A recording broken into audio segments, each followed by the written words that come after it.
Hello YouTube, we have Blake, and you got top 4 yesterday with DDD, right? Yep. Alright. Looks really cool. Go ahead and show us your profile. How many cards is this, by the way? There's 42 cards. 42, okay. Yeah. Alright, so main deck, the first part's straightforward, it's a starter. So 3 Kepler, 3 Copernicus. These are the starters. He's the Rhoda, or he's the Stratos, and that sends 1 from deck to grave. 3 Slimes, and then the new one, which is the Extender, 3 Griffin. This card's crazy. This is basically one of the cards that makes this deck really good. It's the Extender in the hand. If it's Pendulum Summon, you draw a card, or you discard, draw a card. And if you special from the grave, you add any DD card.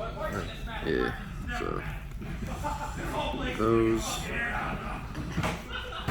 I play 2 Orthos. So the reason I play 2 is because he's a tuner, and he's also really good against back row decks because he's basically like Eccentric, where in the scale you can target any DD card you control on a spawn trap and destroy it. But also he's a tuner to help make Baron and the level 8. And the one-ofs, 1-0 King. This card actually does come up because in the scale you don't take damage and you can just normal summon any DD without attributing. 1 King Abyss, 1 Cerberus, 1 Thomas, 1 Lamnia, and 1 Slime, Necro Slime. Nice. Yeah. That's it for like the DDD monsters, right? Yeah, that's it for the DD monsters. And then we play 12 hand traps because we can fit them. Yeah, we don't play the Brave Engine in this deck, so we can fit hand traps. 3 Ash, 3 Ogre, 3 Veiler, and 3 Imperm. Basically, you can fit these hand traps to make sure you don't get scythe locked, and to basically, also when you go first, there are basically like interruptions with your board, so it's really good, like drawing them off of Griffin, because you basically do your combo with Griffin, you have a really good chance of drawing one of these, and it's another interruption. Just really good. Did happen a couple times, so it's nice. Spells, 3 res map. I like this card because it can search your starters. I like this better than Small World. The Small World's a -1, but this card's just, you get your guy, and paying half doesn't matter.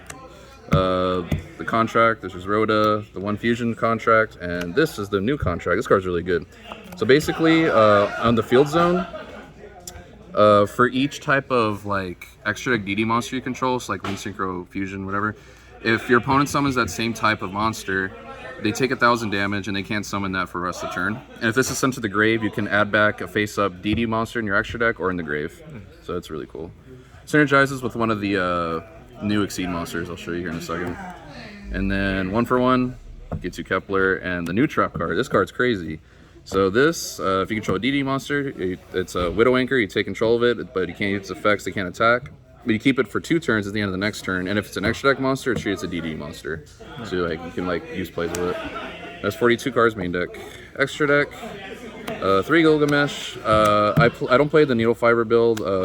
I play the Gilgamesh build. This card's actually really good because when you special summon this, not just have to be link summon, you get 2 free scales. You take 1,000, but when this card's destroyed, so people didn't know its hidden effect. So when this card's destroyed by battle or card effect, you get a free DDD monster from your graveyard or your extra deck in defense mode. So people were like ogring and gammoing this. I just get free advantage. It was really good. For fusions, you play 2 King Genghis, 1 High King Genghis, and 1 Oracle King. You play 2 of this because when you go first, you make 2 of these to overlay into the rank 6. This guy basically is the same as this, but it can negate a spell or trap on your turn only. And then this guy, you can make this in your combo to help make the Synchro, which is Siegfried. Yeah, so those are the fusions. For the Exceeds, we play the level 4, Wave King Caesar, King Tell, High King, and the new Exceed. This guy's crazy, Dues Machinex. So this guy, basically overlay for this so he can search a contract. His field effect sometimes comes up. It's like a soul charge at the end of the battle phase. For each monster destroyed, they come back at the end of the battle phase. But this guy, you can overlay this on top of this, and if he's sent to the grave, he dumps any DD card. So basically, you do that for if you need another card in the grave. This guy, this is the guy I mentioned earlier. You make the 2 level 6 fusions to overlay into this. He's a walking Solemn Warning. Yeah. And if he's sent to field to grave, also both of these add a contract when they're sent to grave. This guy's crazy. Like, this guy can just answer a lot of things. So he can be overlaid onto any DDD monster. And then once per chain, You can destroy a contract control or detach your materials to take a monster your opponent controls who activate its effects. You just keep doing that as long as you have a contract or 2 materials. And sometimes this alone just takes. It's really good against like the pile decks because they kind of try to keep materials on the field. You just keep taking them. They just don't have any more pushes. Yeah, so that card's really good. Oh, and then the one Zeus. This hasn't really come up, but like against like trap decks, like you can make it because you exceeds. Then two synchros, Siegfried and Baron. You can make this before your 5th summon if you open Slime and Kepler and another DD monster, so you don't get hit by Nib. Nice.